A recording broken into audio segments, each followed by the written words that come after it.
This whole therapy thing, the reason I believe they push therapy so heavily is because it goes into something I said a little bit earlier about selfishness. If you convince somebody that they have to spend hours and hours per week sitting in a chair talking about that feeling they had last Thursday in the kitchen. That's crazy. It's insane. Crazy. You want to talk about creating mental illness? There it is. This exasperates problems. This makes it worse. And it also builds this culture of absolute and utter selfishness. Excuse me, they're trying to put you in jail for the rest of your life effectively because they're going to enslave you and they're going to control all the money and they're going to make you get injections you don't need. Yeah, but you know, I'm sad. I got therapy. I'll talk about it later. Yeah. That's all they want. They just want you to be so obsessed with how you feel in your own mind that you can't even look outside of yourself and care about anything. It's part of the propaganda machine. It's part of the mechanism to turn us all into docile farm animals. I said this to somebody the other day. They were talking about how they feel. And I said, who cares how you feel? And he goes, well, what do you mean? Well, I don't care. You're telling me I know you and I don't care. So all the people who don't know you don't care. The woman you want doesn't care. You can't go up to a chick at a bar and say, you know what? Usually I'm really charming. Today I'm a bit sad. Can you give me a pass? Can you let me off? She'll be like, go away, weirdo. The chick you want doesn't care. The job you're supposed to perform at doesn't care. If the man who wants to mug you decides to pull a machete, he doesn't care. You can't say, bro, I'm not in the mood for a fight today. Tomorrow, please. Nobody cares. So why do you care?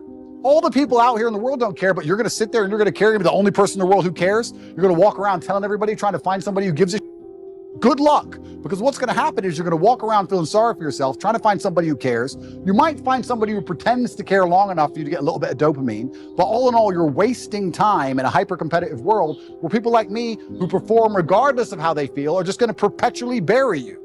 And then you're going to sit there and wake up and go, why am I a loser? Well, because when Andrew was sad, he continued to perform. When Andrew was in jail, his business didn't fall apart. He was doing push-ups every day. His body didn't fall apart. Nothing about his life degraded when he was in a jail cell surrounded by cockroaches. You're in a plushy bed at home, crying about what? And you expect the male world's hyper-competitive. So you're not allowed almost as a man to put that much importance on how you feel. You don't have time to care about it because you have too much to do. This is what I find so remarkable. If I feel sad, I don't think, how do I stop myself? I need to not feel sad. I just go to work. I got stuff to do. I'm a man. I have things to do every single day. This whole therapy garbage, I can't think of a way faster to ruin your mindset and destroy your ability to resist the perils of life than go into therapy.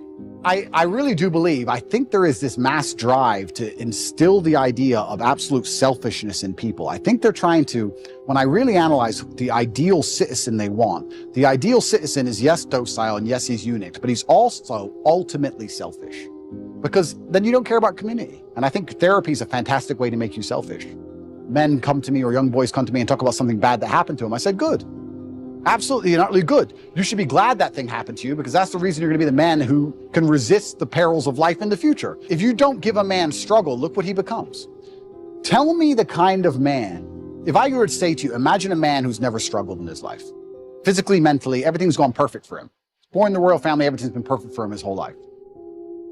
Is that the kind of man anybody respects? Is that the kind of man anyone wants to be? So you need to have all these bad things happen to you so you build the mental resilience. And that's another thing about masculinity and males as a whole. We're trying to take that all away from them in almost every regard. It's actually an interesting conversation to have about how psyops can work as a whole, because when I analyze, especially as a man, and I always talk from the masculine frame, not because I'm a misogynist, but because I'm a man. And I understand the masculine frame because I am a man.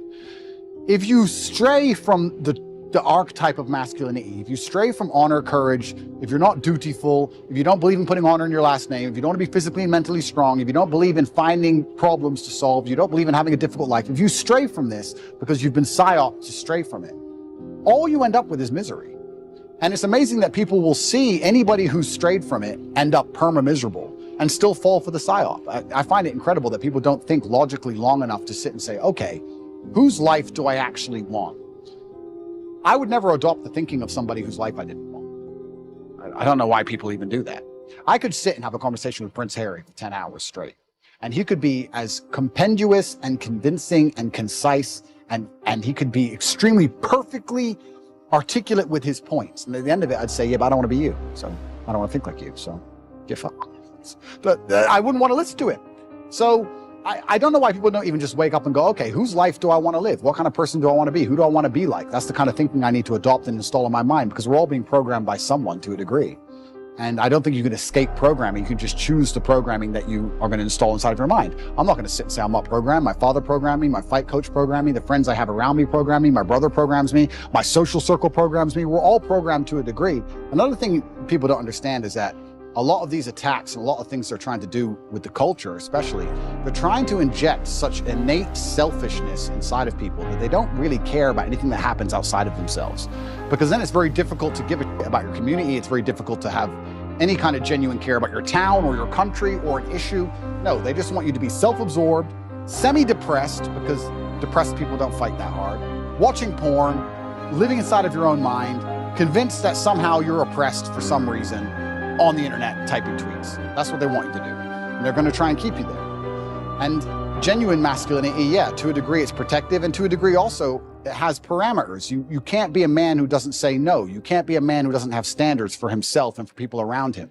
I've said this many times before, but I'm going to say it again. I don't think many people understand exactly how competitive the masculine world is. Men are constantly in competition with each other. We always have been. We used to go to war and fight and kill each other. I guess in some places we still do. Maybe that's calmed down a little bit. But in the masculine world of today, everybody is constantly competing for everything. The car that you want, other people want. The woman you want, other people want. The house you want, other people want. You're competing to have all of it. And how do you do that? You do that through status and money and influence and power. It's war. When I say do your best, people sit and go, oh yeah, okay. No, when's the last time you actually did your best?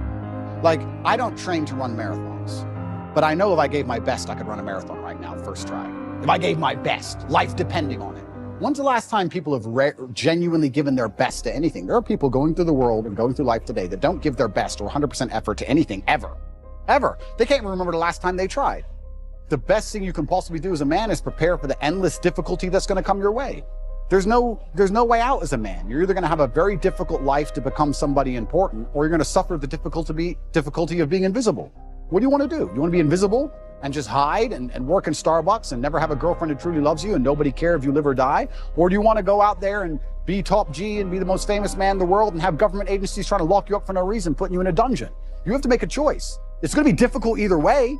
And it doesn't matter how much money you have, life is always going to be difficult. It doesn't matter how much you try and shelter your children, how rich you are, what family they're born into. Life is going to be difficult. And if there is no struggle in their life, they're going to find struggle, or something that shouldn't be a struggle will become a struggle for them because their life has been so sheltered. And life is hard. So if you can't avoid the difficulty, you may as well get very good at it. You may as well get good at difficulty.